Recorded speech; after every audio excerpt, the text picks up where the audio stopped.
Okay, so this is what most of you are kind of here for, is what biomarkers do we look at? So when I'm working someone up, there's a bunch of different biomarkers I can test for. And all of these different biomarkers have different costs and different degrees of what they're going to tell you about. Telomere testing I had done 2.5 years ago, and at the time I was not thrilled with the number I got. I was physiologically 10 years older than my chronologic age, according to my telomeres. And the telomeres will increase your risk of cancer and basically tell you, in a sense, almost how long you're going to live. Because the faster the loss, the faster you age, the sooner you'll die. I didn't like that.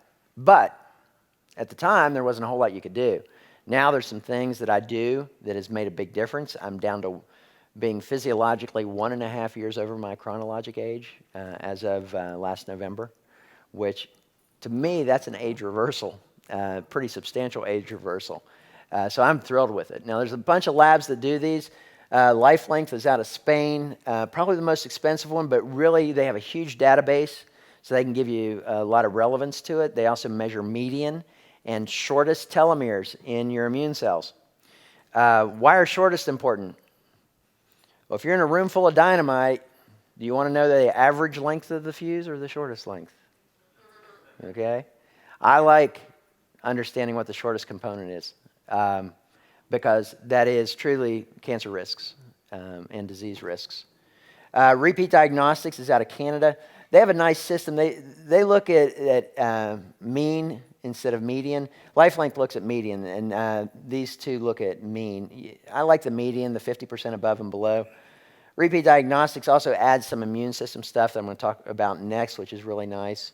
SpectraCell, another blood test. That was the first one I had done. And then TeleMe is a saliva test. Used to be available for anybody just to send in a sample to them, but ever since the 23andMe fiasco, they now require a physician order to obtain that.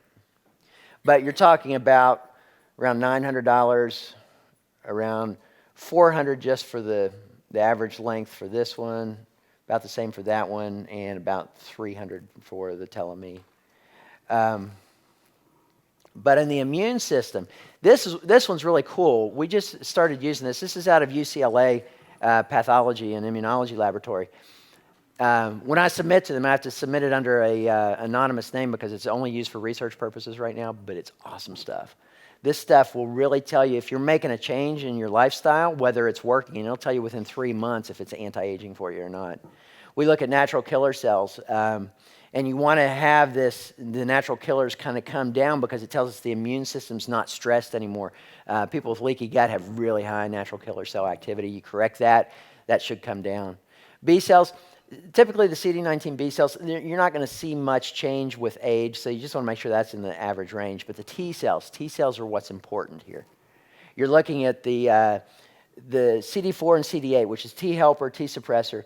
The cytotoxic are the keys here. You do want to know your ratio of CD4 to CD8 because it does decrease with age. But the really important stuff is this one, these two here.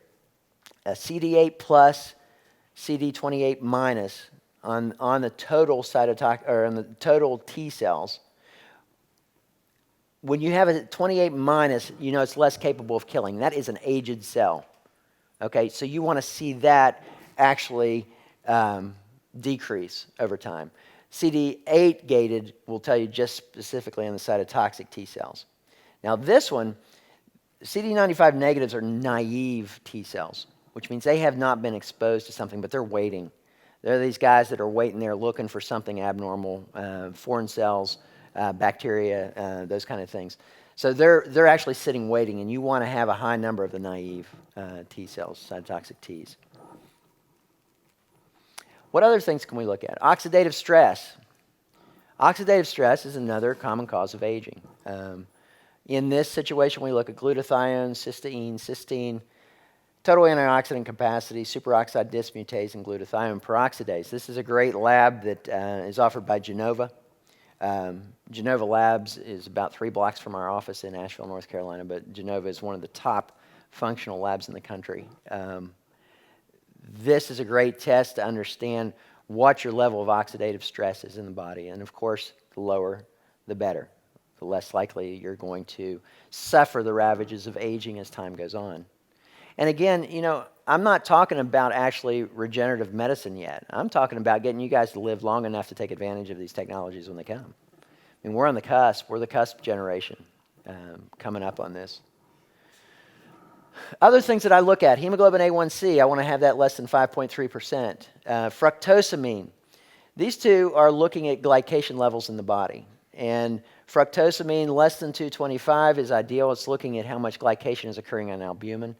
The lower, the better. Typically, you're not going to get much below 200, but you don't want to get it above 225.